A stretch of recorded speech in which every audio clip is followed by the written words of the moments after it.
control. Twists and turns gonna take its toll.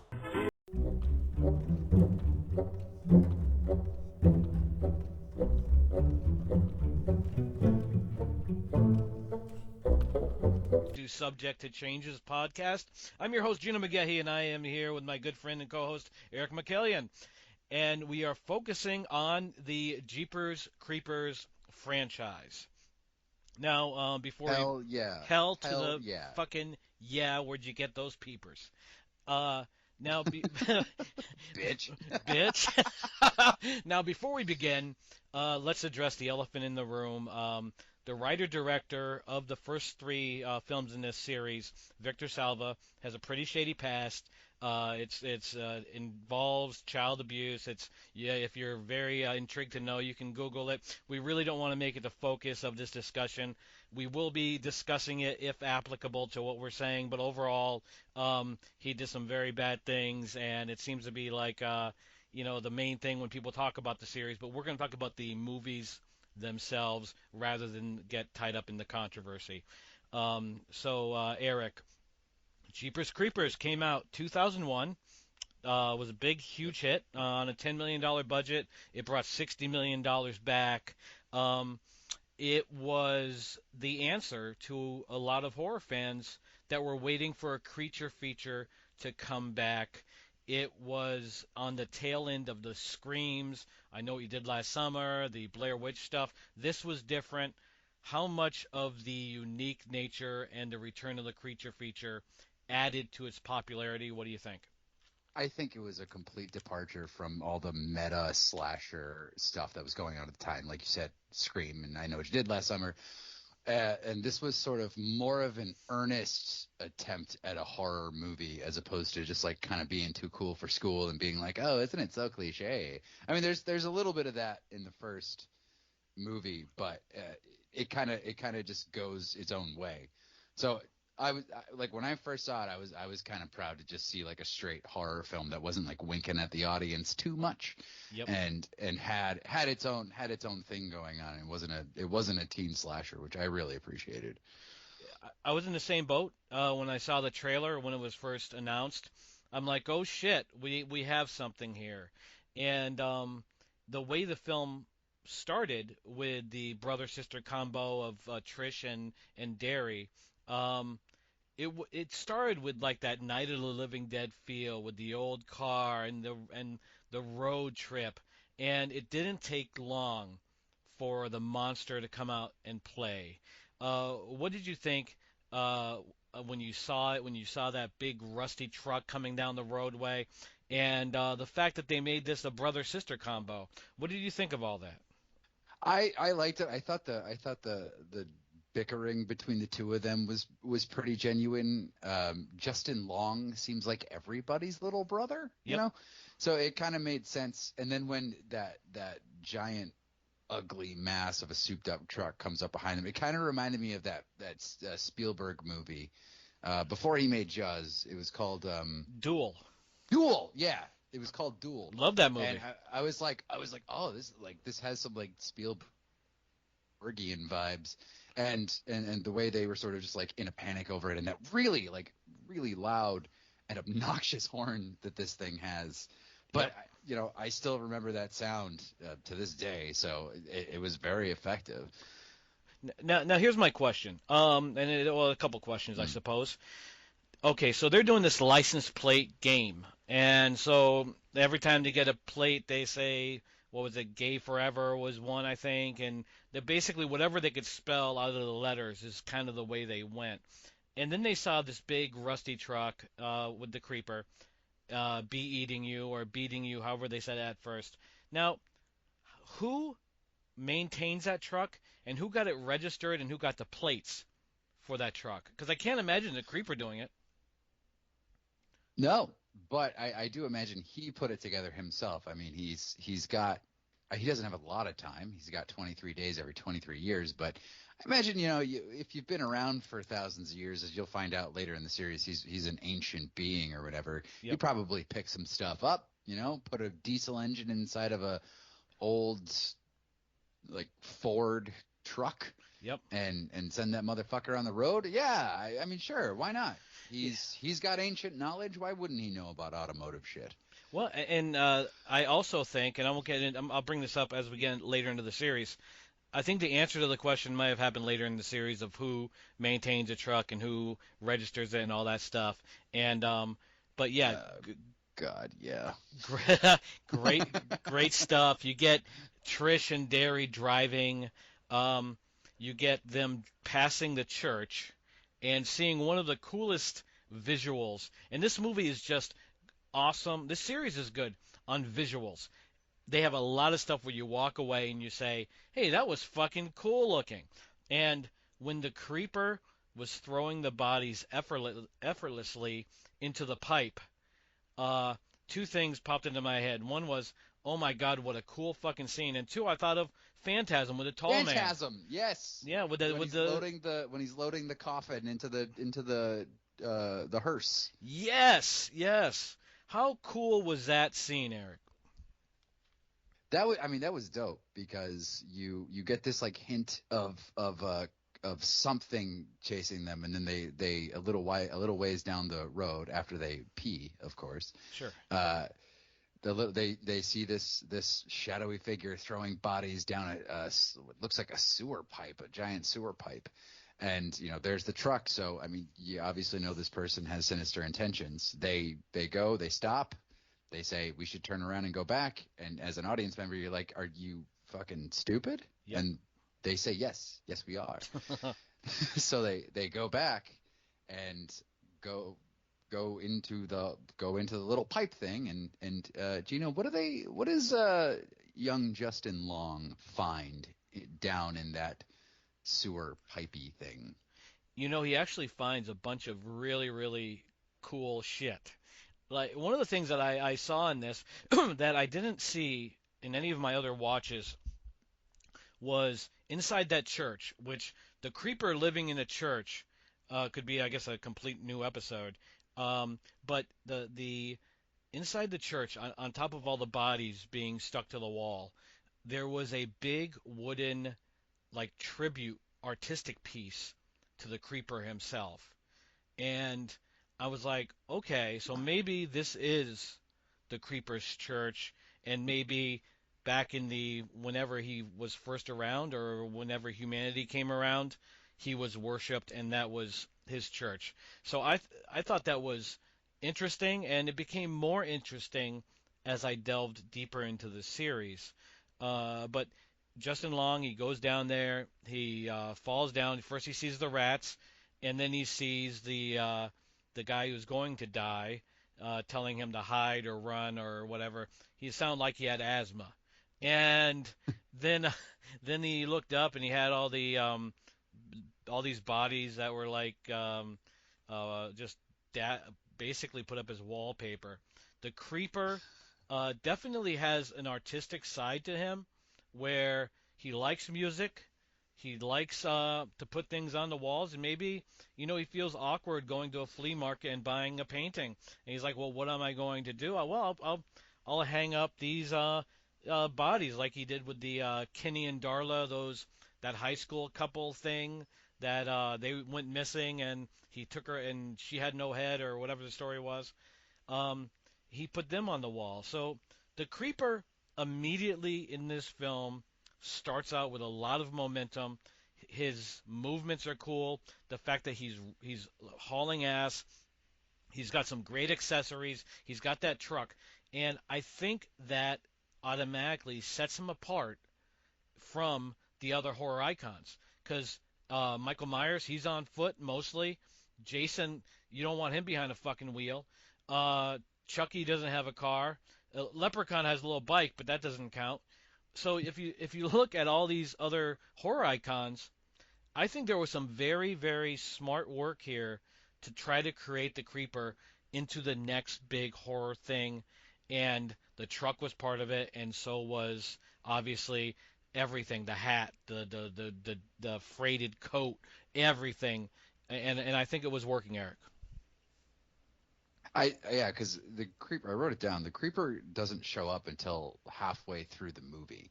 You get like little glimpses and little, this and that's of him here and there, but like you don't see him until I want to say until after the diner, until like about halfway through the movie when the cops come, and Yes. then you kind of see him in full, and they play the cards pretty close to the vest for half the movie.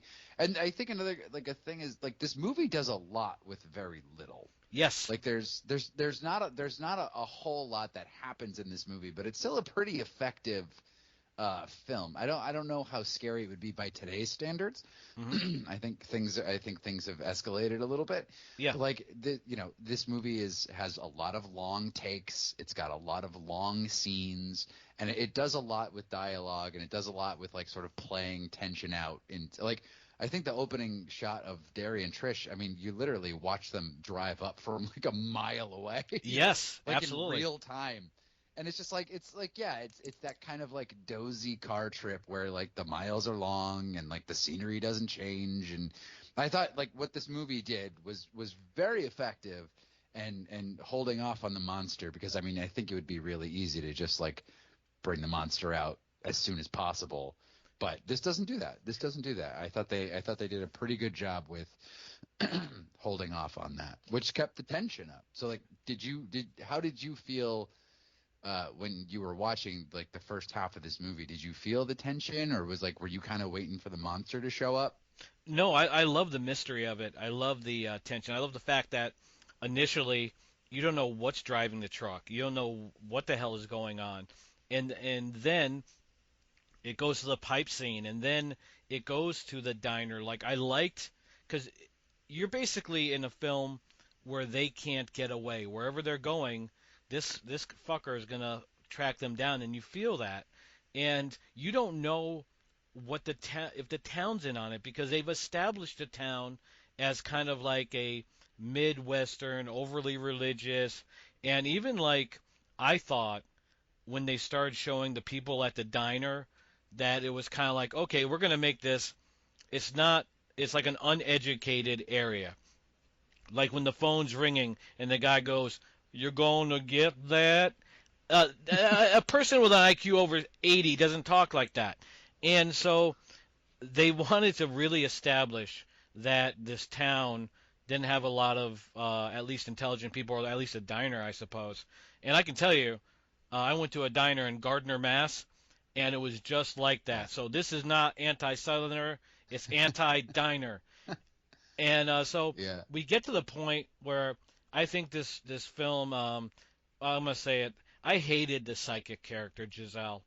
Um, I thought it was stupid. I know they're trying to explain how can you know, we gotta give some backstory on the creeper, even if it's just minimal. And they bring in Giselle, and she says to Derry, "You found his house of pain." That's what he calls it. Now, do you think that Giselle, when she's talking to the creeper, telepathically or whatever, says, "Hey, why are you doing this? Tell me more about you," or do you think she just listens? Like, "Oh, it's your house of pain. Oh, thank you, creeper. I'm gonna tell Derry." What do you think? I think she's passive in other people's minds, because she knows stuff about Derry and Trish and all of this stuff. And I don't think that she's actively communicating with them, but I think she can pick up on psychic signals or psychic satellites or psychic cell service. I don't know, whatever you want to call it. But yeah, it's sort of undefined, like what her powers are, or she has premonitions as well. Yeah, Um, Kind of like The Shining. I yeah. don't know. It's funny you brought that up because I see a lot of different films in these films, and Yes, and The the Shining, Hitcher. The Hitcher was one of them. The Hitcher, Pumpkinhead was Ooh, another, Pumpkinhead. Yeah.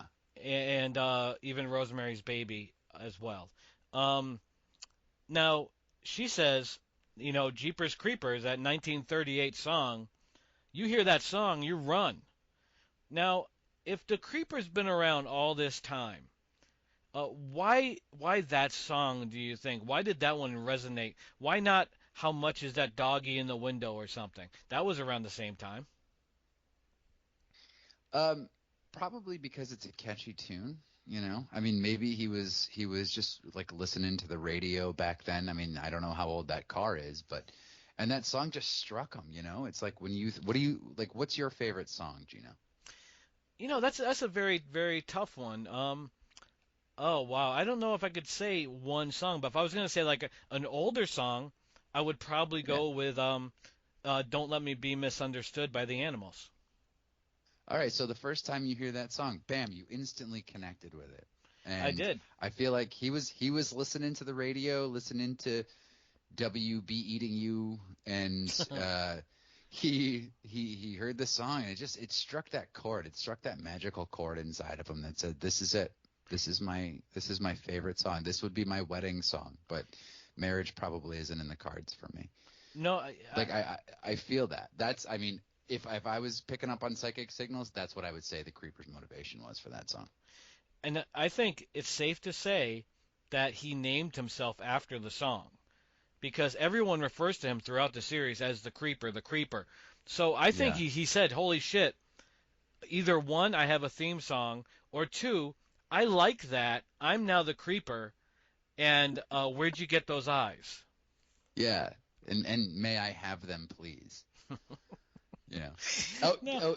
there's an interesting bit of trivia to connect back to our previous episode.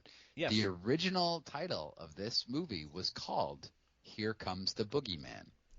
No kidding. I'm not joking. I'm not joking. So, like, do you feel like Casey and the Sunshine Band had something to do with that as well? Well, I didn't want to say anything, but Please do. the creeper, I went frame by frame on my high-tech Blu-ray player, and sure enough, Yeah. he stuffed the front of his pants with a sock. So That's what it was. I yep. don't want to know what he ate to get that, but Well, he was because he was sniffing the sock too. So he's got problems. But he does. But luckily, he's got the solutions for them. If it smells bad, stick it on the front of your pants. well, and But that's I what think he did that with Derry's clothing in the yeah, outside the diner. that's how he got his scent.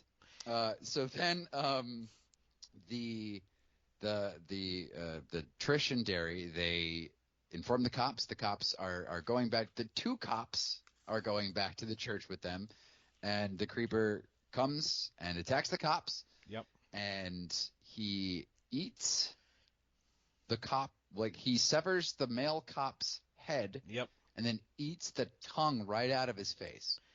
And this might be a good time to mention the creeper has to eat body parts of his that have either been cut off, or he's lost, or becomes decrepit. And so, Gino, Yep. what do you think was wrong with the creeper's tongue that he had to pull the tongue out of a severed head? Well, have you ever been with someone and after a night you wake up in the morning and they say, "Hey, you got to do some work on that tongue"? Um, I think that's probably what happened. He found a Motel 6. He met a very nice chick, and she smiled at him, like, "Hey, it was good." And then the next morning, when he woke up, he was happy. He played his little record player, Jeepers Creepers, and she goes, "Hey, you might want to, work on that tongue." That's probably what they were going for there, and or maybe not.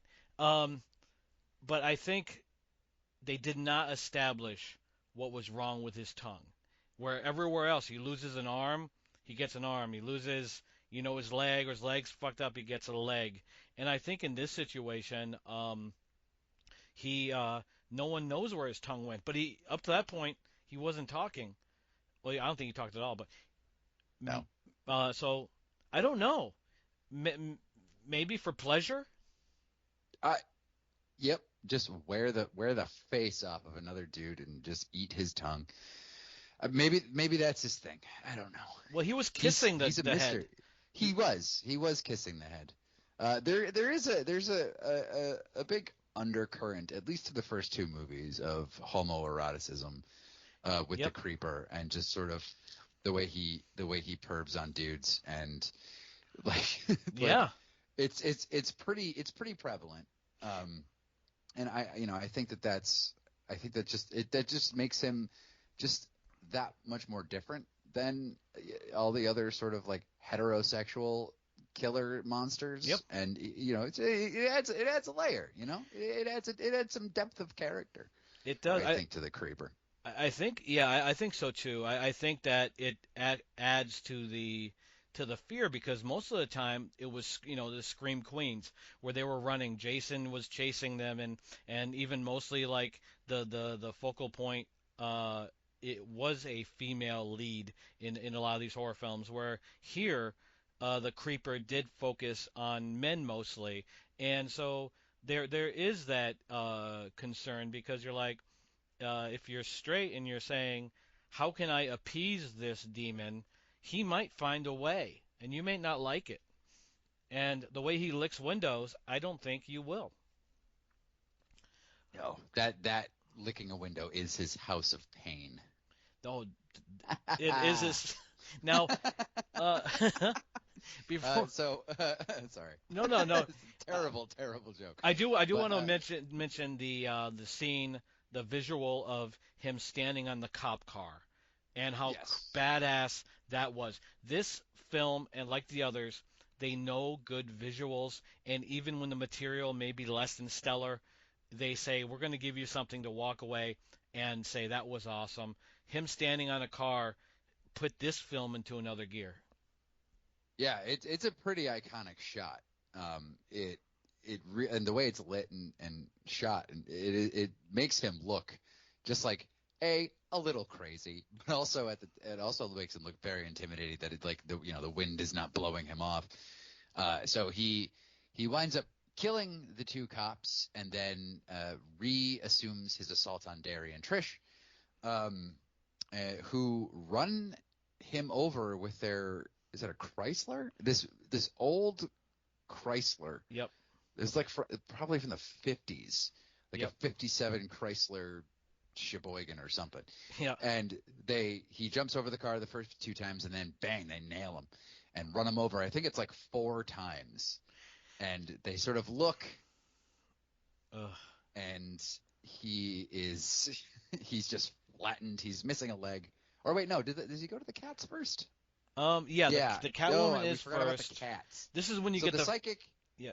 Go ahead. Yeah, the psychic says the psychic originally tells them you're gonna find a place with a bunch of cats. You're gonna hear this Jeepers Creepers song, and every 23rd spring for 23 days it gets to eat. So they kill the cops. Yep. They go to this lady's house for help. Yes. Who's played by Eileen Brennan, who was in the movie Clue as Mrs. Peacock. That's right. That's right. Who is amazing.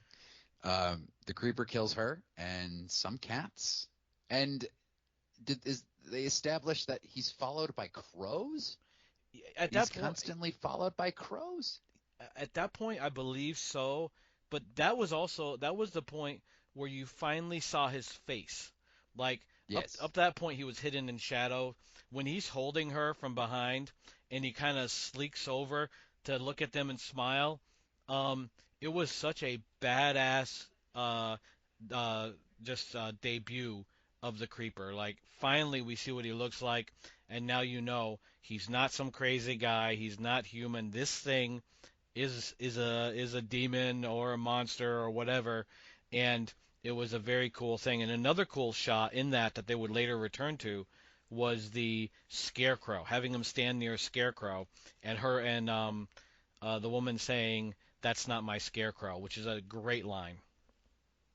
Yeah, that is a terrific line, and it will establish his scarecrow motif throughout the next couple of movies, if I'm not mistaken. You're not.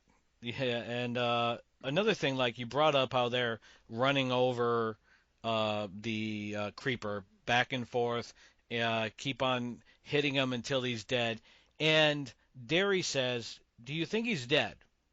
And then Trish says, "They never are." If you're gonna walk out of a good movie, those are good lines to walk out. I hated those lines, or I hated they never are. What the fuck is she referring to? They never are. What? I think that goes back to the whole Scream. I know what you did last summer. Like, haha, we've all seen horror movies, right? And it's sort of assuming that if you're watching this horror movie, you're pretty horror savvy. So that's I think just a wink at the audience. Yeah, they can shove that wink up their ass. Now, we're going to another. See this film, like you can say, like the screenplay or the writing wasn't the best. I think it was good, but obviously the visuals and the monster are the sell of this film. We end up in a police station, and now a police station is where they should feel safe. But you get Davis, the cop, going to just like Giselle shows up, the psychic shows up, and Davis is like, "What the fuck are you doing back, Giselle? I told you never to come back here again." So obviously this psychic is a fucking pain in the ass. Like how many times does she go there trying to solve crimes? You don't want her there. You went to cop school. You're a cop. You're trying to do your fucking job. You don't need no some psychic telling you shit. Am I right or am I right? Uh, well, in this case, you're wrong because she was right. I mean, maybe they just didn't listen to her for years, and she's like like has solved all the murders in Poho County. Yep. You know, and so she's probably right, but everyone's just like, like quit hitting the bottle, Giselle. Like, Yep. just please stop coming here. Like, find something to do on a Saturday night. Go take up bowling or something. Oh yeah. And they didn't listen to her, and she was right. I She bet. couldn't do. I mean, she couldn't do jack shit to stop it, but she No. was right. I bet you she goes to the fucking police station and says, Davis, I see you looking at pornography tonight and rubbing one out while some old lady's getting robbed, and they'll be playing. Probably don't need to be a psych. If you took a look at this guy, you probably don't need to be a psychic to put that one together. No, but that's the kind of bullshit that I think she would bring. She seems like a complete intrusive bitch, and granted, like you said, she tried to help, didn't help. Like, why not instead of telling them something, Giselle, because the creeper has no interest in you, as we find out, load them in your own car and haul ass.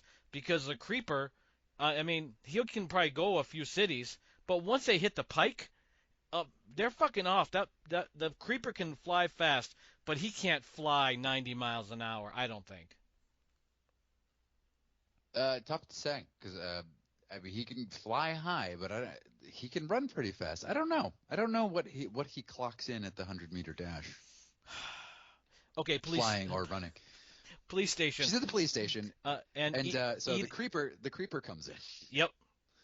And go for it. they find him eating a prisoner. Somehow he got into the cells without anybody knowing, and no one screamed or yelled or did anything. And he's eating a prisoner because he lost his leg, so he has to eat a leg, and he lost an arm, so he has to eat an arm. Did he also lose a wing? I don't know if I don't think he lost a wing. Okay. I think, but his wing was fucked up. Like they were like flopping around, and no, he did not because actually when he got hit, that's when you first see his wings. Because at that point you just thought he had like regular arms and legs, and that was when he got ran over. His wings came out. So yeah, Yes. Okay. he still had them. Okay. So then he kind of assaults guys, the police. There's a moment when he approaches Giselle, but he realizes he doesn't want to eat Giselle because she's probably more of a nuisance than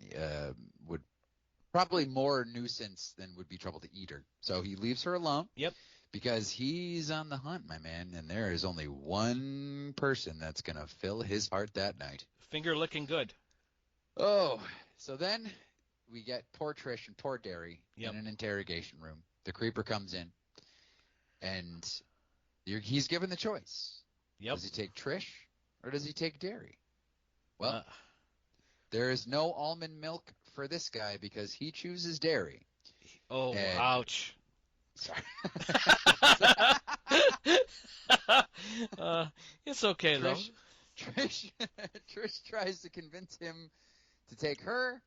Yep. But no, he has his heart set on that fine Justin Long, and takes him away into the night. He probably wants to find out if that last name is true.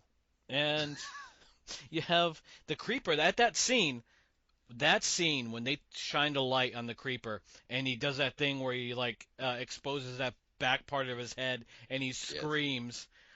Man, what a fucking cool scene. And it was nice because like the creeper, if you look, he was irritated from jump when they're driving too fucking slow, so he runs them off the roads. Secondly, he's trying to mind his own business and throws bodies in his pipe, and they drive past slowly, and then he's like, "What the fuck are you?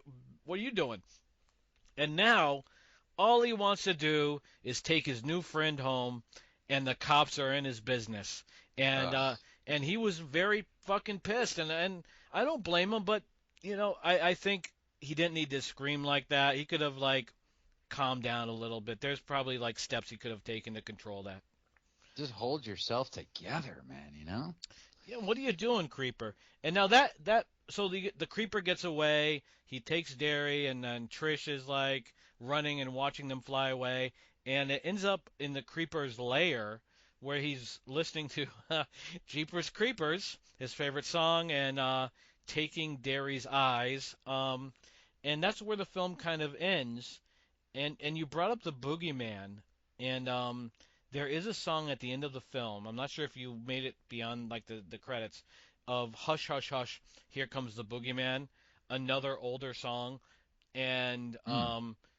it's very creepy, all things considered, and it feeds more into like the writer director, I think, where every writer director shows themselves through their work, and when I heard that, I'm like, ah, ugh.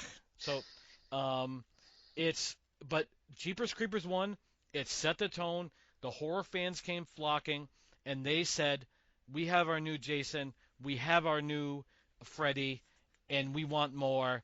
And in 2003, we got more, and it was actually a bigger hit than the first, but it wasn't as well received. Jeepers Creepers 2, and we start off very, very good with the scarecrow scene.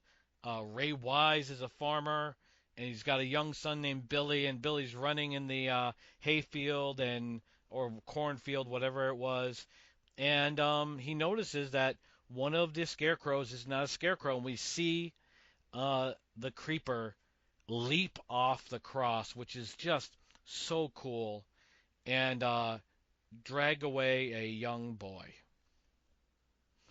Or was it Billy? Billy, yep. Poor Billy. But damn, what a way to open a movie. Like I kind of love horror movies that put you on the back foot in the beginning. Yes. And if you watch like a movie like well, I mean Halloween Ends kills a kid in the first scene. Yes. Um uh what's the one about the monsters that make Quiet Place? Yep. Kill a kid in the first scene. If you want to keep your audience hooked, kill a kid in the first scene, you know? You know what? You're right. And did you feel like this was Pumpkinhead you were watching because you got Ray Wise, the farmer, and you got Billy, the blonde-haired boy. It felt to me like this was like Lance Henriksen and his son in Pumpkinhead when he gets run over by the motorcycle. And then you got the whole, maybe I'm reading too much into it, but Pumpkinhead is probably one of the last notable monsters before the arrival of the creeper. Did you feel any Pumpkinhead vibes when you saw this beginning scene? I did not, but I'm also not. I mean, I've seen Pumpkinhead a bunch of times, but it's not one of those like movies that's like burned into my brain. But I do remember it's like the dirt bike kid like goes over a hill and hits the kid with glasses, Yes. and then Lance Henriksen brings his son to a witch or something, and then she resurrects Pumpkinhead. Yes. I didn't get those vibes. I didn't get those vibes, but that Yeah. doesn't mean they weren't there, Gina. It felt that way to me, and that's all that matters in my heart. But yeah, Now what a great opening to this movie. it was, and then we get to the high school boys topless in the bus chanting together, and did I mention topless? Now, I guess you could say it was hot out, but that that was like too much too much man for one scene for my taste. Yeah, it's a jock basketball team and like three cheerleaders, maybe. Maybe.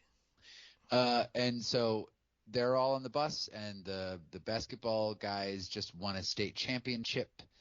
But one of them's really upset because he didn't get time to play. Scotty. Scotty, and he starts throwing around little things like maybe I'm not the right color for playing basketball or whatever, and it's like, we're going racial, guys. We're going racial, and we're yes. going homophobic in this movie. So they all stop. This is the part that boggles my mind. Yep. Because I've been on sports teams. Have you ever played sports, Gino? I have not. I follow boxing, but that doesn't count. I covered boxing, so I've spoken to fighters, Yeah. but I've never ever played team sports. So I can say no. I've been basketball, baseball, and wrestling, and like these jocks all get off the bus, and then they all like go away from the bus, all of them to go pee. Remember that, because that's going to come back later. Yep. They all go pee, and in order to pee, they all have to stand next to each other. Yep. Some are shirtless, some are not. Yep. But and then one guy shows up and pulls his pants all the way down to his ankles to pee. Yeah, I've not seen that. I was completely boggled by this, and then they start peeing on each other, as a little joke. So I don't know what the fascination with is. I don't know what the fascination is with that.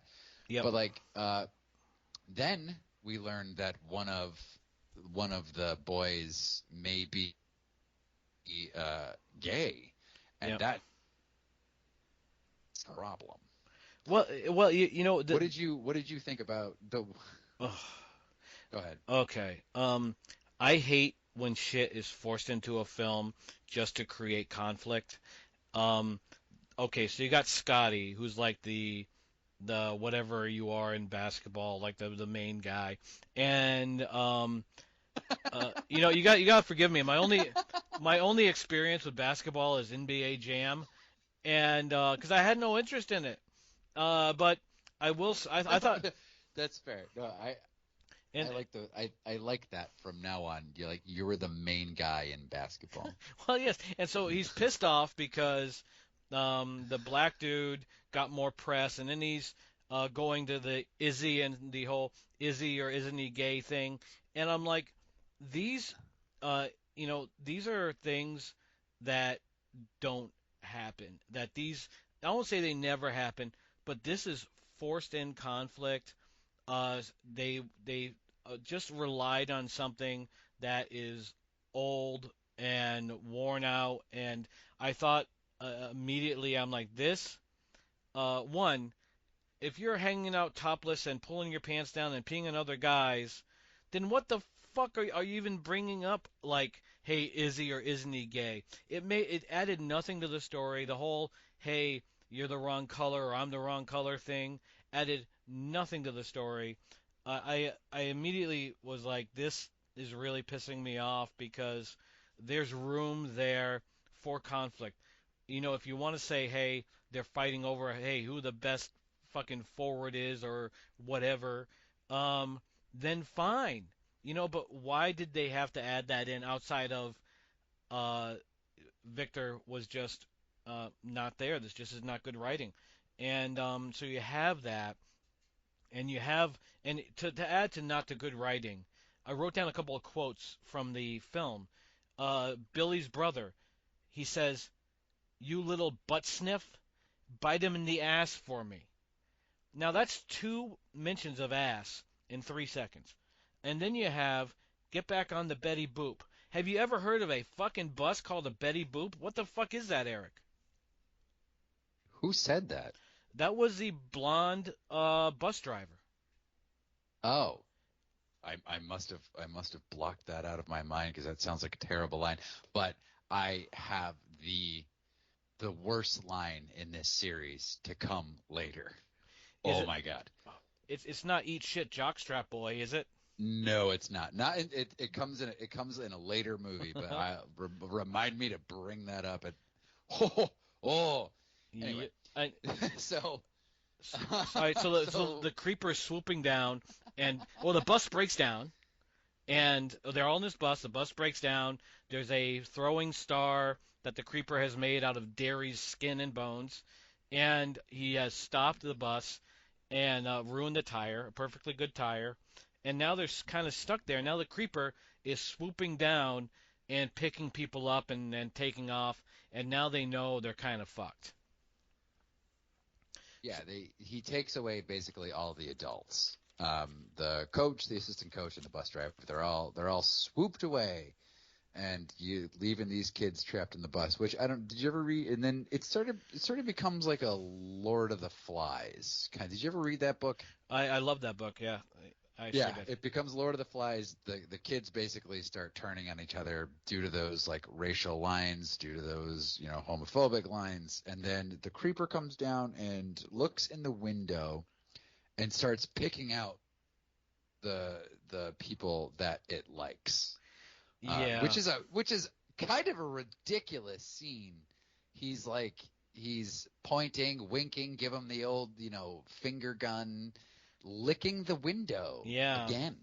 He's into that, and I think like this is when the creeper started running out of steam as a horror icon because it wasn't scary at all. It was really stupid. The fact that he's winking, telling her, "No, you move aside. I want him." Um, I just was like, "Oh my God," because the film's The heart wants what it wants, man. and the heart will go on. And but watching this thing, it started out so good, and now we're stuck in this fucking bus for an hour. And I liked some of the stuff, but we have to now talk about the visions or the return. Derry's back and Billy's back, and they're saying go, go, go, and I'm like, this is so stupid. And one other thing, Eric, is okay. Uh, I think her name was like Minxie or Mixie. Minxie. Minxie. Minxie. Minxie. She sees Darren first or Derry first, saying, "Hey, get the fuck out of here! Go, go, go, go!" Okay, thank you, Derry. And then Billy shows up, but Billy has a big head wound. Now, the last time we saw Derry, he had no fucking eyes, but he's okay now, and Billy's keeps his head wound. That was kind of fucked. I think this whole constant dead people coming back thing is a very stupid theme that we see throughout the rest of the series. And I thought maybe they had a contractual thing with Justin Long that he had to be in this. Uh, but what stupidity there, and I think the film was nosediving, and that maybe Victor had nowhere to go after the first, didn't expect the second.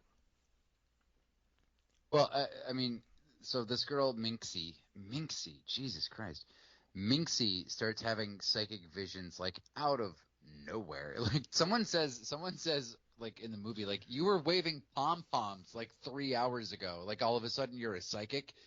But Uh, yep. you got to deliver exposition, man, and you got to just jam it in there, especially if it's not going to make any sense.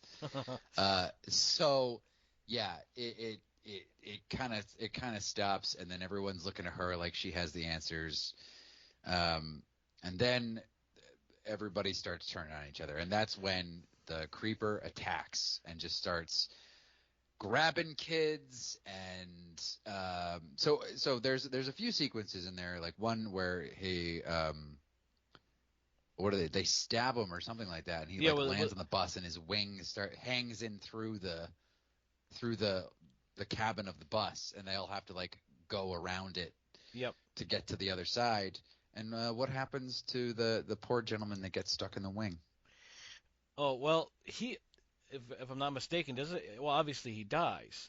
Uh, but you have the javelin scene as well, where I want to say it was Minxie took the javelin and stabbed it through the top of the bus through his head, and then he ripped off Oh yeah. his whole head. And this is where the film excels, where when the creeper is on, and the creeper is just basically displayed, it looks great. Like he looks so good, minus the winking and that stupid shit. When he's on top of the bus and he rips off his head and he's mad, I like that. And when, like you said, when his wing is hanging down and they're trying to like avoid him, um, that I forget exactly how he killed him, but I know that he fucked him up, and that's all that matters. Um, that the creeper. Oh, the shower curtain kid. Sh- He yes, he yes, yanks yes. off he yanks off his head and his shirt with his wing, That's and right. his And body's still like yes, flailing around. his topless body, I might add. Yes, yes. Which, come on, give a guy with no head a shirt. Um, and Yeah, so I don't know what that didn't add anything to it, but it did. And now we got Ray Wise, the farmer, coming back hold with on, this. because we have to. Oh, we gotta build up to Ray Wise Okay. because I've got some things to say about Ray Wise. Um, so yeah, so then after that decapitation thing, they start kicking each other off the bus. Especially they want to get rid of the ones who uh, the creeper picked out. Yep. And so they all, and for some reason they all just get off the bus and just start sprinting. They just Yes. start running in all directions.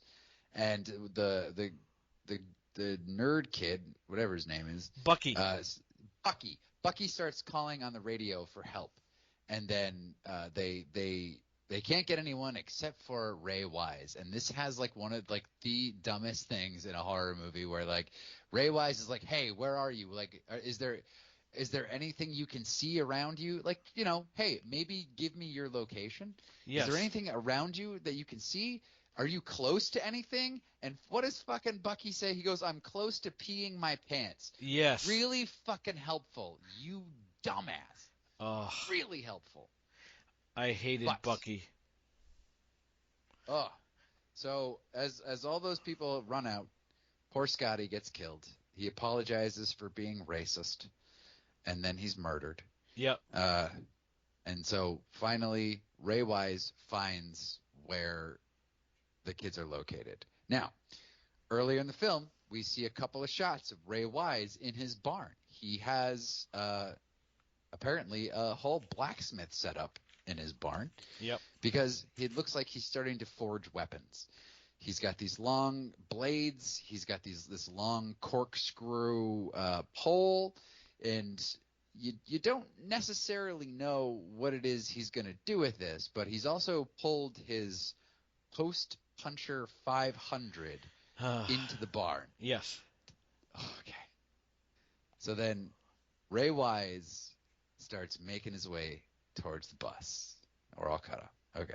Yes. And he's got his truck, and it's all souped up with a harpoon, and he ends up, shooting the creeper, which was his plan to get vengeance for his boy, and it, you know, it was too little, too late. I kind of liked the idea. Ray Wise is such a great actor. I think he's basically has ran the gambit of genres. He can do it all. But this was just not good material. And like you said, Scotty just randomly apologized for being racist. Just it was so forced in. I hate to keep harping on it, but like if it makes sense, I'm with it. It made no sense. It's like, well, how can I make a villain? I know how. He can be racist and homophobic. And it was just bad. And Buckeye or Bucky, you know who he reminded me of? You ever see the movie Alive with the plane crash? Oh, with Ethan Hawke?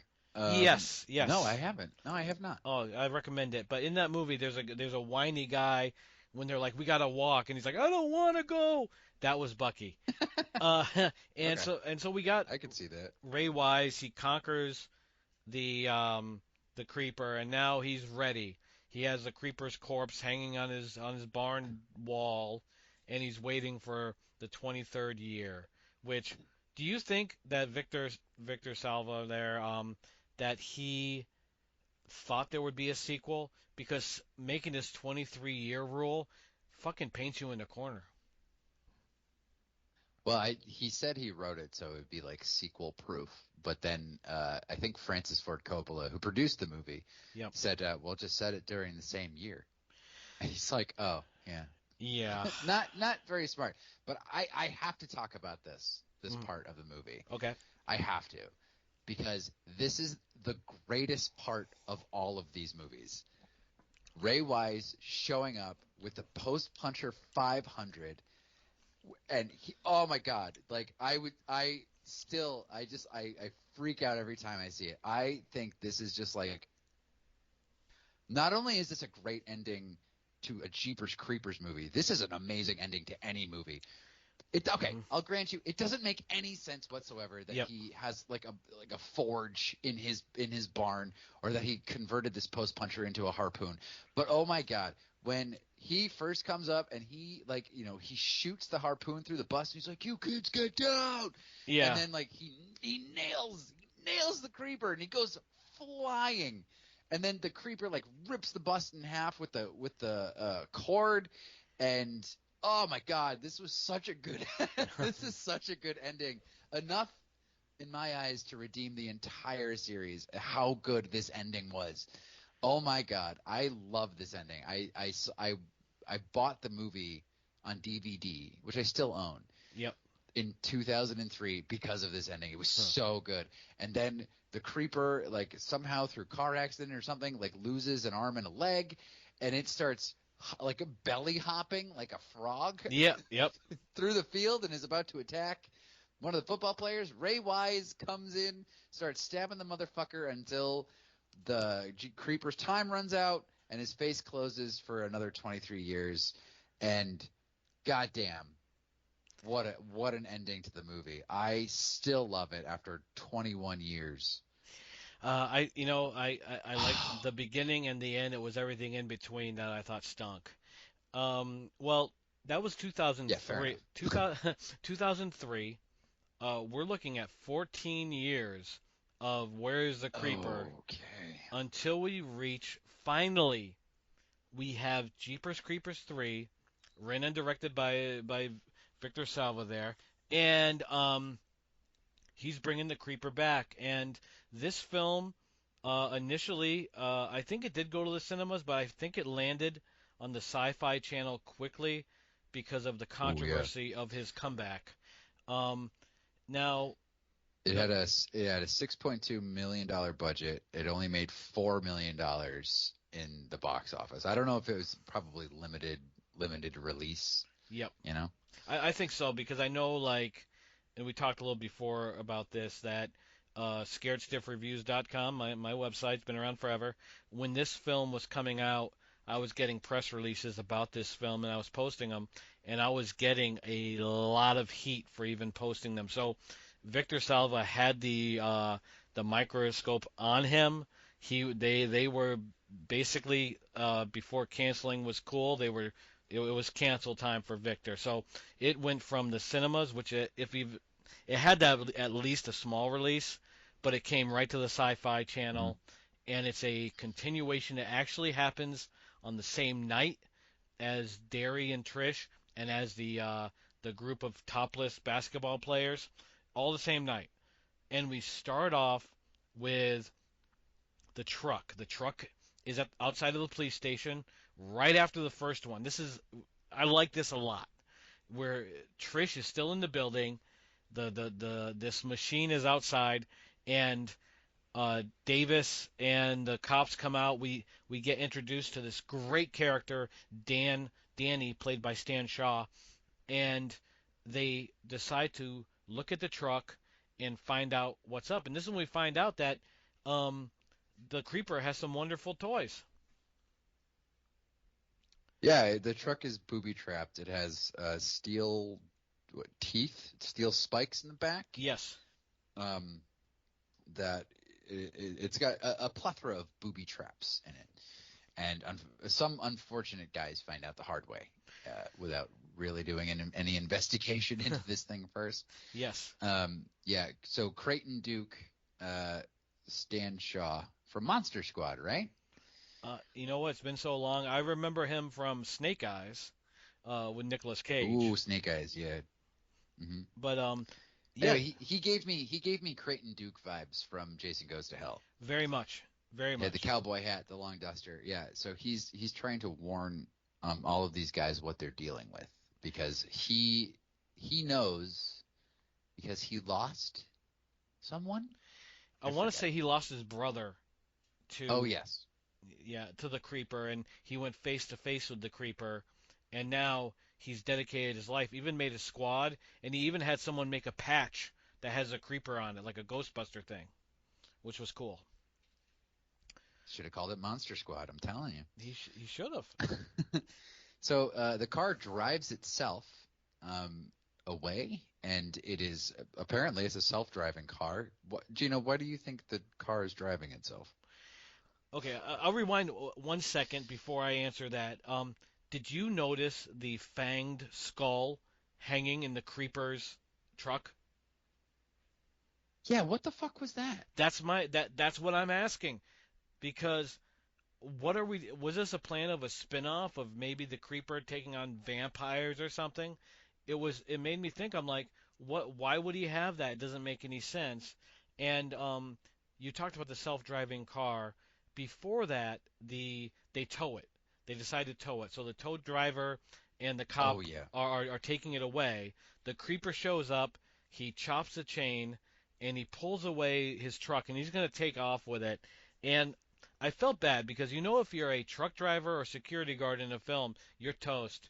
And the the tow truck driver is held down and he's gonna get killed by the creeper. And the cop, she comes up with the gun and he does that no no no with his finger, and she doesn't do anything. Like she actually listens to him. Oh, the creeper doesn't want me to shoot anybody. That's fine. And then we get such a cool visual, another feather in the cap of these guys that are making these films when the truck drives away with him standing on top of it. Um, I thought that was probably the coolest visual of any of the four films, and it adds to who is the creeper and what does he have for powers, and maybe he can control it with his mind. Maybe he has more tricks up his sleeve than he has shown already. He can fly, he can make cool weapons, and he can booby trap his truck, and now maybe he's got some kind of like telekinesis or something. Yeah, I found that to be. I was like, wait, why is the truck driving itself? Is he psychically linked to the truck? I like to think he's Is kind it is it a Tesla? it might be a Tesla. It looks like it would run on electrically, doesn't it? Doesn't that big monster? Uh, what do you think about the return of Meg Foster to horror? Uh, I this woman is so striking looking. She's just so interesting to look at. Those eyes are still piercing. Yes. Uh, like wow, and she hasn't really done a whole lot. She was in They Live. Yep. She was like the girl in They Live. Uh, I thought she looked great. She doesn't. It doesn't look like she had any plastic surgery or anything like that. She just looks like a normal lady, and that's kind of what this movie needed. Yeah. I think. No, I agree with you.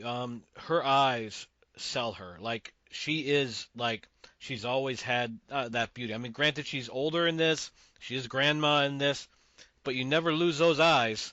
And she had beautiful Hell eyes. no.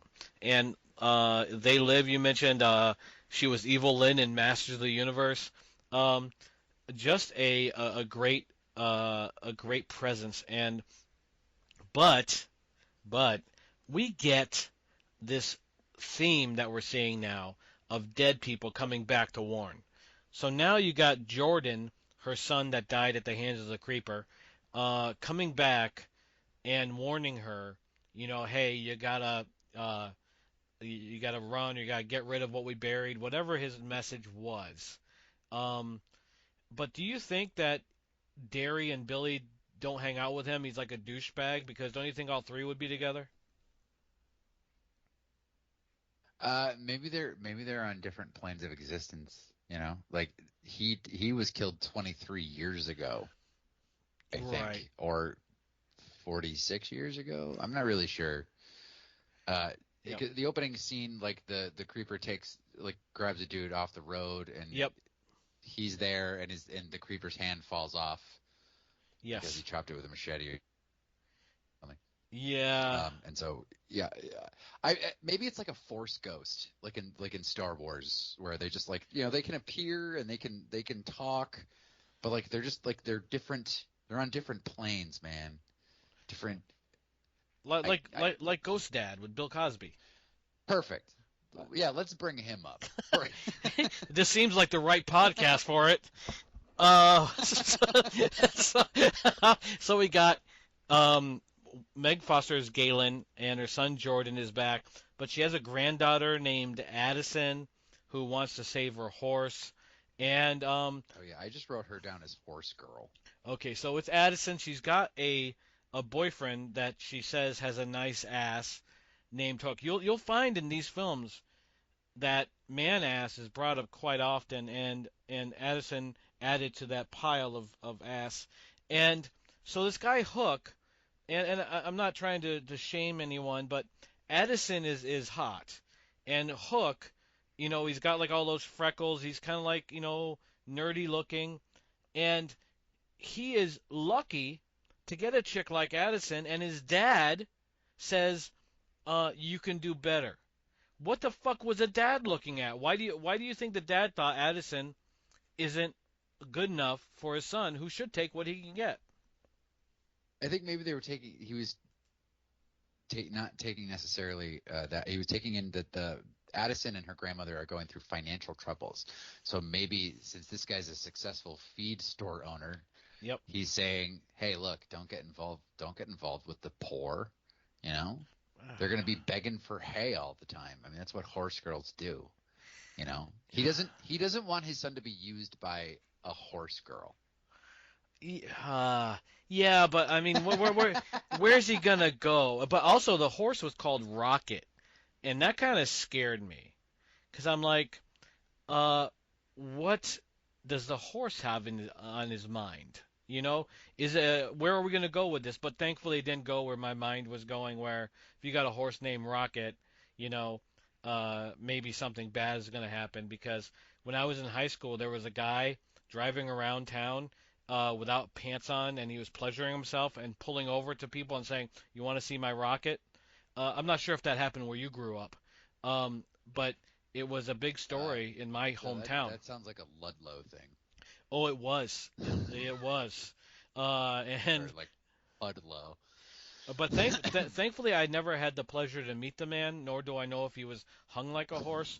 But certainly, I'm like Rocket is a weird name for a horse, and but No, I don't think even I think the pleasure was all his, if you know what I mean.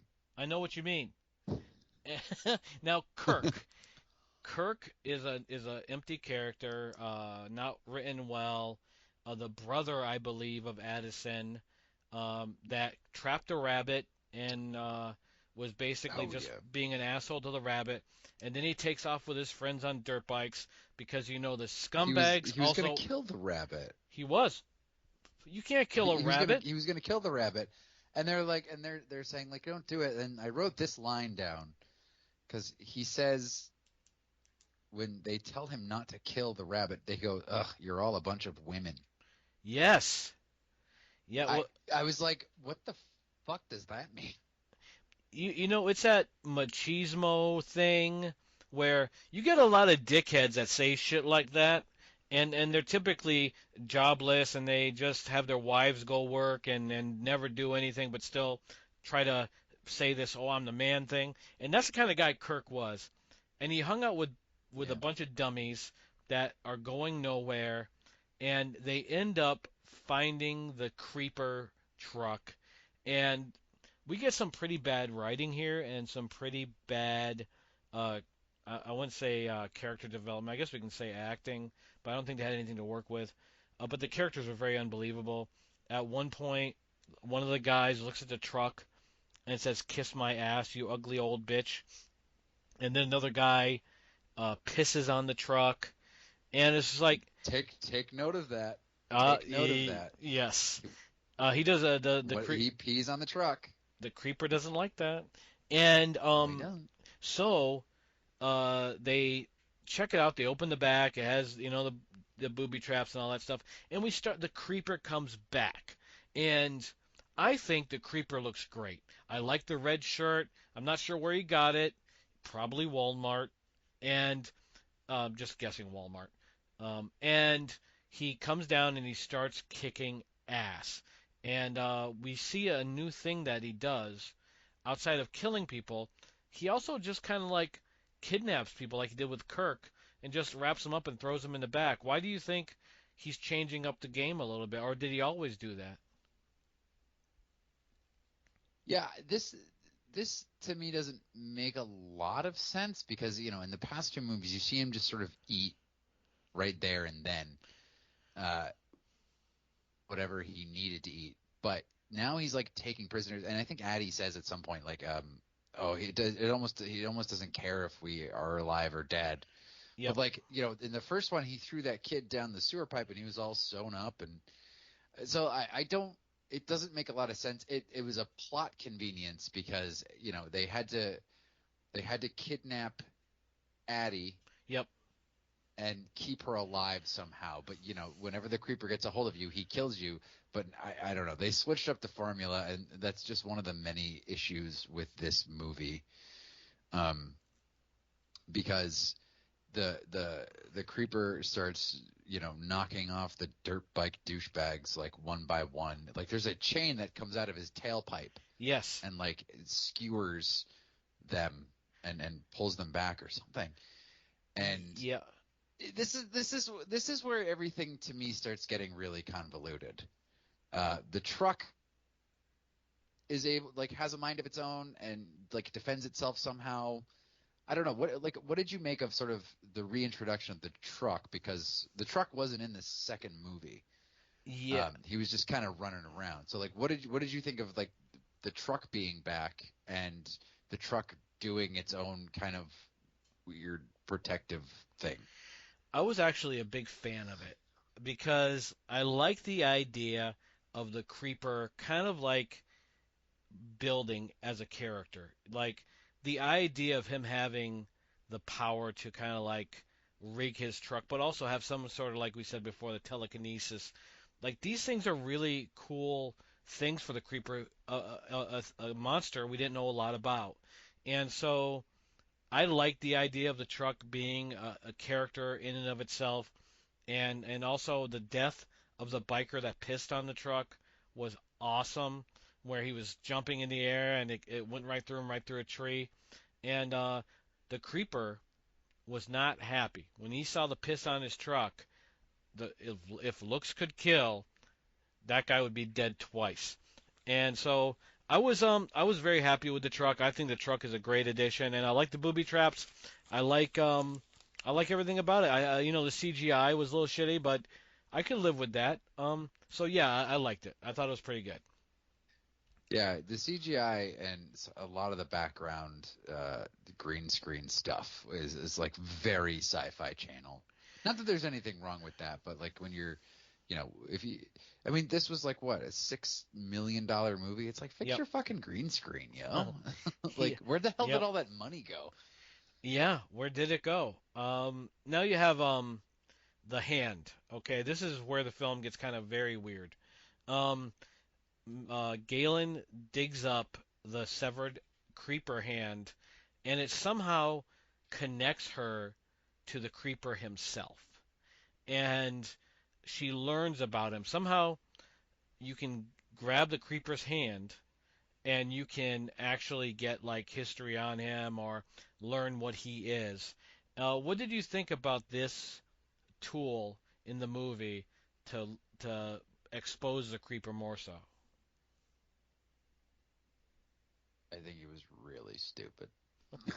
Uh, they they they play the talk to me hand game.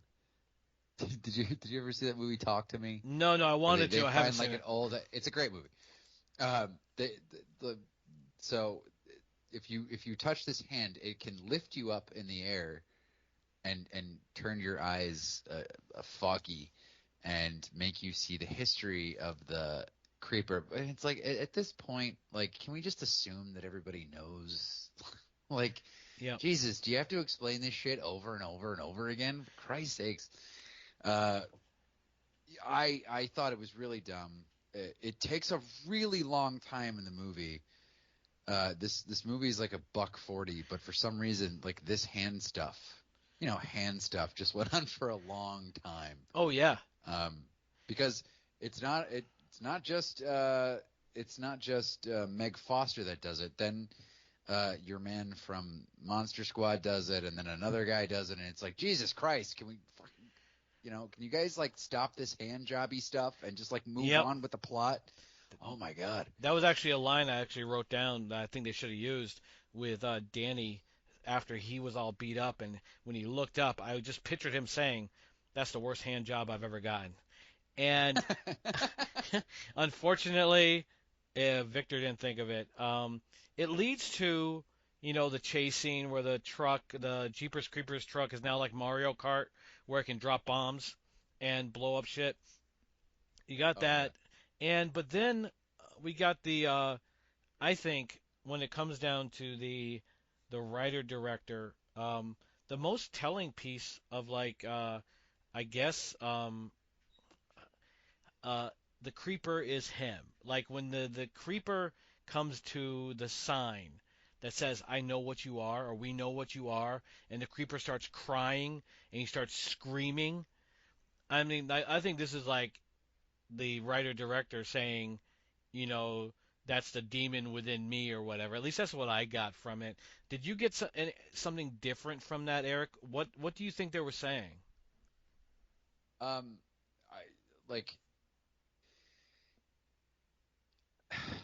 I think that he, like the creeper, sort of operated on a sense of invulnerability because no one knew what he was or knew what they were dealing with or whatever, knew what his weaknesses were, and I think it freaked him out that he got a "I know what you did last summer" kind of message. And yeah, I mean, once people know what you are, it's kind of they know how to beat you, and I think that's what he took. I didn't get those same vibes. Although, I don't understand. Like, if you have a history like this guy does, like, why would you even have kids in your fucking movies? Do you know what I mean? Like, Especially, Jesus. especially the Billy being dragged away, the young boy Oh being my dragged away. God. Like, just, bro, like, avoid it. Yeah. Like, you don't need to write that into your movie. Christ's sake. Anyway, so this might be a good time to mention the guy who plays the creeper is having the time of his goddamn life. Like, I, did you write down who plays the creeper? I did not, but Um, I know who it whoever is. whoever he is, yeah, whoever it is, the dude just made this role, which could be a pretty thankless role. He just made it his own, and is hamming it up left, right, and center. And he does such a great job, and he brings such a weird sense of joy to the character. Yep. Like I was kind of like I was very impressed with this guy. He was very articulate, especially in the second movie. He was very articulate with his face Yes. under all that makeup and really just owns this part, which, as we'll see in another movie, you could really do very poorly. We'll have to talk about that, but yes, the actor that played the creeper did a great job from his walk to his movements to his expressions to his smiling and everything else that involved. Great job. And I love, when he started crying and started screaming, I actually started laughing. I'm like, it's kind of weird for the creeper to be emotional like this because that's one thing that he has on other horror icons. They never express their emotions. The creeper's not afraid to do it. If he's sad, he'll let you know. And he let the world know that that sign was mean and they should have never done it. And not only that, he was I so know, I overcome with know. emotion that he was screaming. Like the him crying in the beginning wasn't enough because sometimes you'll see something sad or you'll lose a loved one and you'll start crying. But at a funeral, I've never ever started screaming, but I've heard of people that do.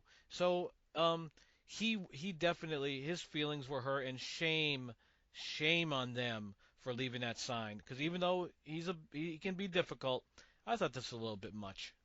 Um, and You that thought you thought they were bullying him? I think so. Yeah, Oh, that's terrible. and especially they still got his hand, never gave it back, and Ugh. keep fucking with his truck, piss on his truck. There's only so much a creeper can take, and so we get the ending, which is stupid, but I know why they did it, of Trish coming back and writing a book and or a blog, whatever she was doing, and then looking at the camera and saying, "Come and get me, you son of a bitch." Now, who the fuck was she talking to? What is with all this fourth wall shit she does? Did that piss you off like it pissed me off? Um, Honestly, by the time that Trish showed up in the movie, I had so checked out of this film. Hmm. If you see my notes, they get like less and less elaborate during Hmm. the course of the movie. Like Creighton Duke was killed. I just wrote Creighton. He's killed in a cool shot, and then I wrote Iron hurts it. Hmm. Uh, and then I wrote tries to have an emotional ending. It sucks. Ah. I honestly can't even tell you what happened. Like this movie is so convoluted and like it's such a plot mess. There's too much going on in an hour and 40 minutes that like there's too many fucking characters. There's too much shit going on for a movie that like the first movie basically has no plot, you Yeah. know? Hmm. And it's like stick with that. Just put some people in a place and just like have the creature come after them. They fend it off. Like just that's it. That's all you need for a Jeepers Creepers movie. But I was like, what the fuck is all this plot? Yep. There's like psychics. There's psychic hand jobs. Yep. There's Jeepers Creepers SWAT teams that they've assembled from civilians. Sure. And I'm just like, what the fuck is going on in this movie? Uh, And there's no post puncher 500. And I threw my pencil down in protest, and I started screaming, and like things on the side of my head opened up. I was really angry, and no Ray Wise. We had like yep. this is a sprequel, so it's a sequel to the first one, but a Yep. prequel to the second one because your boy gets on the bus. Yes. Yes. Yeah, Yes. that happens and that is the focal point of the second one. And I thought that was cool.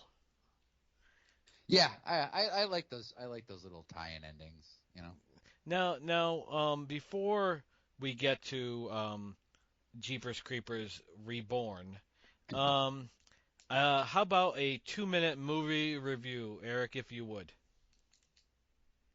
Oh, buddy. Oh shit. Yeah. Hold on. Let me get my fucking notes here. Yep. And Oh, as always, Eric, it's a 2 minute movie review, and I will not hold you to the 2 minutes, but as long as you get it in somewhere about that time. But we look forward to this. We love it every time. So, please proceed your 2 minute movie review. Gino, I've got a fucking movie for you, bro. Uh, the movie I saw is Smile 2.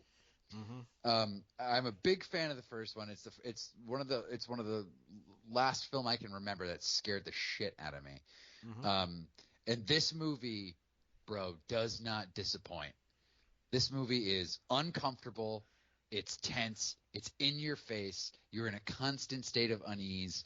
My man Kyle Gallner, who's one of my favorite actors, is in it. He's from the first one. Uh, and this girl Naomi Scott is the lead of this. She plays like a Taylor Swift type who gets traumatized by the trauma demon and starts losing her mind Hmm. in various ways. A lot of like really fucking cool shots in this movie, dude. I don't want to give away too much because I hate spoilers, but like there's one scene where there's just like a whole bunch of people in her apartment. I think it's even in the trailer a little bit. Yep. It is an incredible scene. It is so unnerving. I was on the edge of my seat. This guy Parker Finn who directed it knows what the fuck he's doing. He knows how to line up shots. He knows how to do cinematography and use sound. And one of the best things he did was he just let the actors play a scene out. None of this like short like bursts of acting. Like he let Naomi Scott do what she was doing, and she gives an intense, incredibly raw, emotional performance, which I love. Sure. Um, there's a lot of clever camera work, and if you're a horror movie savvy watcher, as I am, like this guy Parker Finn knows how to use film language for horror geeks to still elicit scares out of you. Like even if you don't necessarily know how it's working, you know how these scares are going to work, and he totally subverts it. And Hmm. it just oh god, it is so good. The cinematography is top notch. without being too like showy. Yep. There's some bad CGI here Sure. and there, but like if you just give yourself over to this movie and just sort of strap in for it, you're in for a great fucking time. Highly recommend Smile too. I loved the first Smile. With the sister when her head flips over, with the psychiatrist when it's Scared not the the oh my psychiatrist. god. I, Yes. yeah, it was definitely like a Ring sort of movie, but it was its own thing as well. Love the first one. I want to see the second one, so much appreciated. Obviously, I don't have to ask you. You obviously recommend this, and I look forward to seeing it, and hope everyone else checks it out as well. Leading us to a movie that And I think, if yep, you can, I would recommend in some way, shape, or form, pay for this movie because I want more movies like this. Not necessarily just sequels, but I want really well made, well told stories. So if it comes on Amazon, pay $5.99 or whatever the fuck ever. Just in some way, give money to this movie if you can. I agree, and I agree that you should do it also for Jeepers Creepers Reborn 2022, The Return of the Creeper. And I bought this movie on DVD when it came out despite all the bad press because I had a good feeling and I was right. Now, you have you have this is the first time we see the creeper come out of hiding to go back to his killing spree. He's like all mangled, he's skinny, he's like light skinned at This this is point. an actual sequel to Jeepers Creepers 2. It takes place 23 years later. Yep. Although actually I just realized this that the first movie came out in 2001. It's Hmm. been 23 years. It's 2024. I mean, they completely missed the mark. They did. They should have had a new one this year. But anyway, I guess you could sorry. watch Continue. Reborn again this year if you wanted to. Um, and I would so, rather die. But yeah. okay, so you start with Chase, who's kind of like horror obsessed and is driving to this like horror convention and or where they cosplay whatever, and he is with his girlfriend Lane. Now, um, I felt there was zero chemistry between these two characters. What do you think? That's exactly what I said. But there's something you missed. Uh, there is a fucking 9 goddamn minutes Hmm. of basically almost a shot for shot remake of the first scene from the first movie with an old couple, and it is a plot cul-de-sac. It goes nowhere because it's a reenactment of what may have happened to somebody else at some other time. It's like one of those true crime videos. 9 fucking minutes, Gino. Well, 9 minutes. Sorry. this is the thing, and it's actually based on unsolved mysteries, which actually had a couple. Jeepers Creepers is based on fact. There was a couple that saw someone like basically hiding bodies, and they were hunted down, chased by them in a truck. So Victor Salva took that story and made a series out of it. And so if you watch the beginning of Reborn, they kind of do the reenactment. Granted, it went long, but when Chase takes the phone back after they watch the video, he says it's one of those unsolved mysteries. So just in case you couldn't make the connection, it was definitely an unsolved mystery throwback and kind of setting the tone that this is based on fact. And now they're going to this convention which hails the creeper and also does a bunch of other scary stuff, I guess. And Lane seems completely not into it, and actually that kind of goes throughout the film, which I'll talk about. Um, but she's pregnant and has no interest in horror, has no interest in the creeper, but she's going because her boyfriend Chase, who's useless, wants her to go. And what did you think of Sam, the friend that becomes the first kill. Was there ever a worse character than that? No.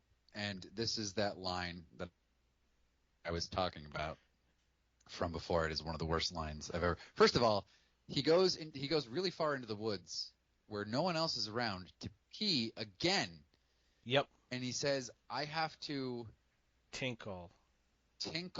Taylor, my soldier spy." And I- I'm not sure of which way the guy swings or whatever, but I thought like that if he is like I guess straight, that caricature, that just seemed like a caricature of a gay dude to me. Like it seemed so yeah. like there was no authenticity to it. The fact that he's like, I'm gonna make her pay for my new shoes. Who the fuck are you talking to, Sam? The character couldn't die soon enough. It was so annoying and so unbelievable. And but it is the first kill of the movie, so at least they say we're gonna annoy you for a few minutes and then get Creeper on track. So But uh, but uh he doesn't. But you don't see it. He just like kind of takes him away, right?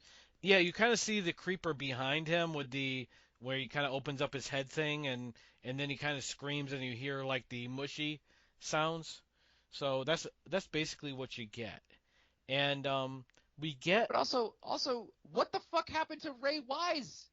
Where's Ray Wise? He was at the end of part 2. He was sitting there with his spear, with his like waiting for the fucker to wake up, and they just completely ignore that. well, two things about this film. One, Ray Wise was offered a role. He turned it down. And two, this film is a alternate film to what Victor Salva wrote because Victor had his own screenplay where Trish fought the Creeper, but because Oh of the yeah. controversy that surrounded him, they went with this one instead. And so there was a plan to bring back Ray Wise. It didn't happen. Um, Ugh. and so uh, it goes to Horror Hound 2021. No, no, before that, they stop at a Psychic store, lady. the Psychic Lady, where she, because every creeper film needs a psychic. So they show up, they look around, and Chase always has that fucking fucked up smile on his face, like he's seen everything for the first time in his life. And the Psychic Lady realizes that Lane is pregnant and that we now have a cult that worships the creeper. Now, what do you think about the Hmm. cult that serves the creeper? You like that idea? No. Uh, it reminded me of the Thorn cult from Halloween, Yep. and they were just as lame. Shame on you. Shame on you. It was 3 people. It was like 3 people in black robes, and it was just like they're the most unintimidating cult I've ever seen in my entire Why? life. Why? Because they're chubby. That's a No, just because they were just like that. They just weren't threatening. They were just like, fat shamer. we're gonna call the creeper. She's all yours now. Like the human embodiment of vocal fry. Uh, And they don't do anything. And that's kind of a thing. Another thing about this movie that I had a gripe with. Like nothing happens for like 20 minutes. They just hang out at this horror convention. yep. And then the cult rigs a lottery. So, because they're going to go to like a, what do you call those things? Escape room. Puzzle escape room. Yep. They're going to turn this old mansion into an escape room, and they rig it so the girl Lane, who's pregnant, wins it, and she and her boyfriend go with a YouTube influencer, Yeah, a Carrie. producer, and some backwoods hillbilly. Yeah, Stu. And oh god. Uh, I think like okay, the cult is a great idea, and I think it's done pretty well. If you look back, the first one, like we mentioned, had that church with the wooden sign that worshiped the creeper, and then you also had. Do you remember that camper behind Derry and Trish that moved out of the way and allowed the creeper to go? They knew. So it's arguable that they were part of the cult, or that they at least knew of the cult and of the creeper and of what was going on. So I liked it a lot, and I also loved the cult in Halloween. I think Halloween, the director's cut or producer's cut, forget which one it is one of the best Halloweens outside of the first. Um, I agree. I agree. I think the cult thing is like it's like people like they want to see the creeper doing the creeper thing like and my that was my problem with the cult in part 6 was that it was just like no I don't want Michael Myers to like fucking team up with people like he's supposed to be a killer that has no thought or reason or whatever. It's like who the fuck are these people, you know? I loved it. I want more of it. Okay. All Okay, right. All right. now you got okay. So you got um, Lane, you have Chase, you have Carrie, you have Stu, you have Jamie and Mike. They're all going to this house for an escape room, and we get some forced in conflict again when Chase is talking to Carrie and Lane gets jealous right before the Mhm. creeper grabs her, and Yeah. it was so bad that I was like, one, it's no slight against the actress because I'll go into a few things later about what I think was against this cast. Um, but she just couldn't find her rhythm in this, and her whole jealousy thing didn't work out for me. I didn't feel it. And Chase, another character that just I couldn't feel it. But I tell you what I did like. I love the producer, Jamie, when he's talking to Mike, the cameraman, and I took notes because this is how I'm going to act on my next film. Um, when the camera isn't working, the Jamie goes, "What do you mean it's not working? What? It won't turn on? It won't focus? It won't fuck itself?" I love that line. I'm going to use that line. Did you like that line like I did? No.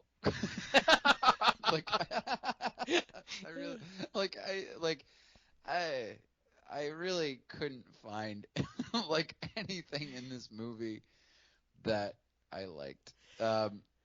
It like except for I realized that like the whole cast is British, Yes, they are. and Yep. I thought Lane had a very good American accent. I thought Stu Uh, did too. Lane, right? Yeah, Lane. Yep.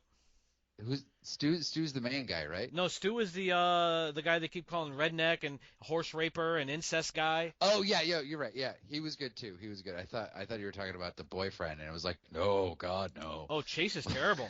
Chase. He was like full on, like, oh, what are we gonna do now, Oh. guys? Here we go. Here comes the creeper. You know? Like, oh my God. God. Now, Chase. One thing I want to bring up about this film is it was shot during the COVID, and they had a lot of restrictions and a lot of issues during production, which led to a lot of filler to make up for scenes they couldn't shoot, and it shows. The cosplay uh, scene where she's wearing, you know, Harlequin and Edward Scissorhands and Freddy. That stuff Yeah, was just filler. The constant shots of the different things that were going off at the festival, filler. yeah. They knew that they had to make this movie. It's an hour and 27 minutes. They had to fill it because they were unfortunately hit during a time where you could only have so many people and you could only do so many things. And at points they in this film they had actors acting across from someone reading lines. Now, how do you find chemistry when you're not even facing the person you're acting across from? Uh, you just kind of let your acting training take over, and you just like, use your imagination. I Uh, mean, like on some of our films, we've had to compensate for things like that. It can be done. It can be done. it can be done. I just think that you're asking a lot of a cast here. And granted, I'm no actor. I never claimed to be, even though you can still see me in Evil Awakening, Rise of Scarecrows. I do a damn good job. Um, but You're a terrific actor, Gene. thank you. And but you're asking, okay, so they got to take their accent and make an American accent. On top of that, they got to act alone. On top of that, they're acting green screen. It's a lot, and There is way too Oh, much. and the green screen is the worst. Yeah, it's about as bad as it gets. But Yeah. business is about to pick up.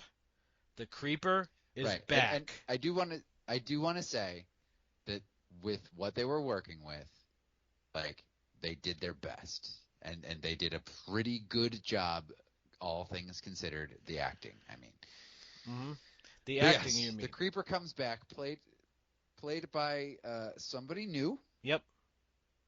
I heard assholes Gino, what say. did you think of the new? Well, I heard assholes say it's the creeper if you got them from Wish.com, and I think that's fucked up. I actually really, really liked this creeper as well. I thought he did a great job.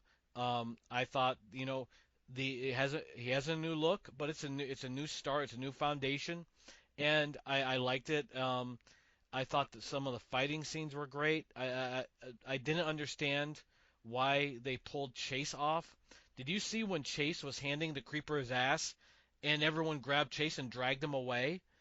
I'm like, why would you do that? He has the axe. He's already chopped off his arm. Let him keep going. But the creeper I think is menacing in this. He's funny and and I like the new setting. I like the house. I like the fact that the escape room has become an escape room. So yeah, I like the creeper. I like the setting, and I think they found some magic here with the creeper, and they also gave him a new thing. He can whistle and fuck up your ears. Yeah, I wrote that down. What it like the whistling never really played into anything. He just sort of whistles. Like yeah, it pierces like it's a very loud piercing sound, but it doesn't make them do anything different or make them run away or. Yep. So what do you think the whistling was all about? I think it was just, they had to find something of their own, the producers and the writers. And so to give him something where he doesn't need a weapon, where he can incapacitate people just through that noise, made sense to them and it made sense to me. I thought it was a very cool thing. Even the military uses, sound weapons.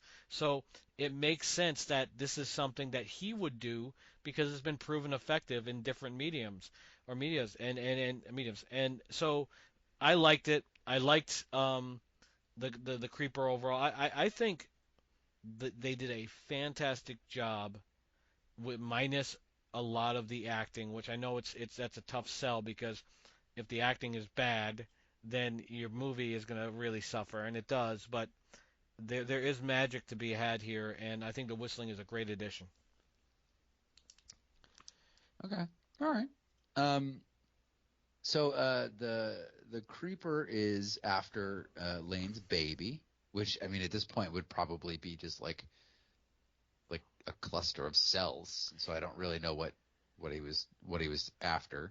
Yep. Uh, and because she just finds out she's pregnant in another peeing scene. Yep. Um, I got a theory on that. I'll explain later. Please. So he wants her baby, and they decide that they're going to use her as bait, and then I think beat the shit out of him, right? Or Yes. yeah, Yep. Kill him. they're going to kick the shit out of him. So she goes outside. She lures him outside. The two guys are on top, and there's like a weather vane or something up there. Yep. And they push it down onto the creeper, but the hillbilly guy falls off the roof and dies. But I feel like that wouldn't kill him. It was a good fall, but he was wearing flannel, and that's thick. That should have at least helped him a little bit. Yeah, it should have been a little more brawny. And then a bunch of crows. Yep. A bunch of crows swarm around, and the creeper disappears somehow. So I guess the birds ate him. Yeah. And then shit him out into a pit because he shows up at the end of the movie. Yeah, that Just ending. a pile of bird shit. The ending was weak. Not just the very ending when he comes back and he looks at the camera like he just busted a nut. I thought that was pretty stupid. But I did like, well, two things. One thing, I liked when she threw the things in his eyes and said, How do you like those peepers, bitch? Fucking beautiful, great line. And Lane, for all my, because I have a bunch of notes about her acting where she's like, "Yes, I'll marry you," without any emotion. When all this shit's happening, she's been stabbed, almost killed, kidnapped by the creeper, and she said it like, it was such a bad delivery. But I think like the um the creeper, the ending of the creeper here was very cool. Yeah, the CGI certainly takes away from it, but I think the film found its footing. The cult locking them in, I thought was cool. The fact they worship the creeper is cool. This is a good foundation for another branch of this tree. Um, I think that despite the bad acting, despite the filler and constant shots of different things that we don't need to see. The meat of this film is very good, and I think they could have built on it had it been more popular. Um, yeah, I completely disagree. Like this felt like one of those movies. Like, do you ever hear this concept of like a studio's about to lose the rights to a movie, Yep. and so they cobble together a movie really quickly just so they don't lose the rights to it. This Yeah, felt yeah. like one of those kinds of movies. Like they went in without a clear idea of what they wanted to do, um, and they had a bunch of green screen backgrounds that are all terrible. It looked like a made for sci-fi movie. It did. Um, and I mean, and there's charm in that, but when you're coming off of fucking Ray Wise with a being Captain Ahab with his harpoon and like from Hell's Heart I stab at thee, like when you're coming from something like that huge and operatic and you come to this, it's just like, oh, Jesus Christ, like Yep. low low how the like mediocre have fallen, it's like it was so disappointing. Like I literally tried watching it. I could only get like every 6 minutes I found myself like my mind wandering and was Hmm. like, all right, I need to go like walk around or something. Wow. So yeah, I couldn't get behind this movie. Do you want to hear this crazy theory that that I have? Yeah, who the creeper is, right? No. No. Okay. What is your theory? I don't What care what your theory is. I want to what hear it. what the creeper what brings the creeper on? I think, and I'm not going to suggest he has certain proclivities, Yep. but every time somebody pees in these movies, that's what brings the creeper on. You're right.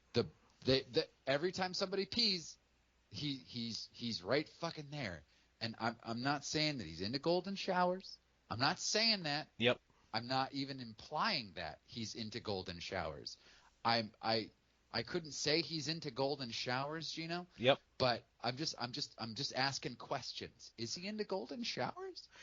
Because Yeah. this is what I noticed. Every time someone pees, there he is. And I'm just saying that's probably why all of this stuff started in the first place. Well, he is a sniffer, and he does have that vagina nose that opens up all the way uh, like towards the nose bone, where it just opens up to enjoy the flavor even more. So I can see that, and you make a very valid point because it happens in every film. Now, before we get to the finale here, where we give our final thoughts, as always, we want to give a recommendation for another creature feature, Scary Tales Dark Walker. It is on Tubi. It has aliens, it has Sasquatch, it has a Dark Walker, which is a demonic figure. And should you like Jeepers Creepers and like monster movies, you may like Scary Tales Dark Walker. We highly recommend it. And now on to the final thoughts here, which is going to be a little different, but have some of the same. One, does the good outweigh the bad? And two, in what order would you put these movies in as far as best to worst? Uh, does the good outweigh the bad? Well, you have, I think, like one and a half good movies in this. The first one is pretty good. The second one starts really well. The middle is kind of trash, and then the ending of the fucking second one is epic as shit. Hmm. And then the third one's really convoluted, and the fourth one is nigh unwatchable. So I would say that in the Jeepers Creepers series, there is more bad than good. Uh, I I found it the fourth one was just so bad that it kind of dragged the third one like further into the ground with it, Hmm. you know. Yep. And so I would say Justin Long is great in the first one. And the actors are the two main actors are really good in the first one. The ending of the second one is fucking amazing. Hmm. So, yep, I would say far worse than good. But if I was gonna rank them, I would say from bottom to top, uh, four is really low down there, and then three, and then one, and then two. I would put at the top just because of Ray Wise and Okay. the fucking harpoon. Um, so Gino, Yes. your thoughts? Well, okay. So the good outweighs the bad. Um, I think that three of the four are pretty good, and I know this may surprise some people. If I was going to rank them best to worst, number one would be number one. I think it's a great film. I think it's done well. Like you said, it's simple but effective. Um, I think there was magic there. The cast was good. It was tense. It was new. We had a new monster. It was a step in the right direction for the genre, and it deserves top spot. Number two is Reborn. I think Oh, Reborn is underrated. I think there's so much there that's good that if they just had time, if the COVID did not happen, if they didn't have the restrictions, I think that film could have been the best of the series. I think they that they're kind of handcuffed by the CGI and the bad acting, but they had a foundation to build on. I really enjoyed Reborn. Coming in at third would be three. I think three has so many cool visuals. It is not a great movie, not a bad movie, not a great movie. And coming in dead last would be the second one, which starts out great and just is just garbage. I love Ray Wise in everything. I loved him in this, but he cannot save the sinking ship. But overall, Jeepers Creepers is a good franchise. It should have been better. I wish it didn't have the black cloud hanging over it. But the Creeper is a great character, and I hope they bring him back. I hope that if not, obviously they're not going to build on Reborn, but if they can take what they've learned from this series and what they learned about the Creeper and build on it, I think there's plenty of life left in this series. What do you think, Eric? Can the Creeper come back in 2024? oh, absolutely. I think that like this is a prime candidate for a good reboot, like a really good. Uh, I, I hate to throw this word out, but it might even be really good for a remake. Yep. I think the mythology of the creature lends itself to reboots and remakes and stuff like that. So I would say that yeah, even if you wanted to do a sequel and you wanted to completely change up the formula, I think it could totally work. I would love to see another Jeepers Creepers movie to wash the taste out of Reborn out of my mouth. Well, Oh, okay, so after getting that out of your mouth, we are now done with this episode. We appreciate everyone listening, everyone checking out our subject changes podcast. We enjoy doing them. We love that you're listening, and just keep listening, and we'll keep on doing these and having a good time. So thanks to everyone, yeah. and Eric, once again, great work, great working with you. And hey, I respect your opinion as much as I completely disagree with it. Like, yeah. All right, buddy. How do you like those peepers, bitch?